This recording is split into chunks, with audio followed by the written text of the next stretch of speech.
Ang question ko at ng marami, pag may issue, bakit ang first resort or ang response is mag-live?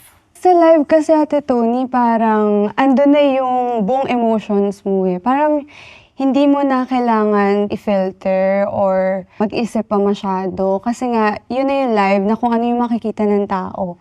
Yun na yung pinaka-genuine na ikaw.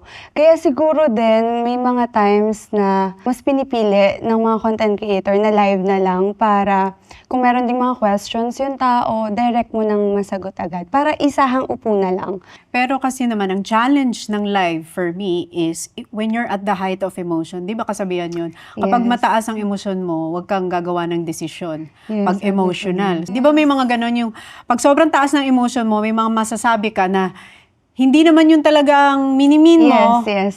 Pero dahil galit na galit ka, kailangan mo lang ilabas. Di ba? Yes, Ate Tony. Nangyari And yun sa'yo. sobrang daming beses na. Kasi parang ang dami kong gustong sabihin talaga. Pero dahil nga, ang taas ng emosyon ko, parang hindi ko na na-filter or hindi ko na napipili yung mga words na dapat kong sabihin or hindi ko na masyadong na-explain.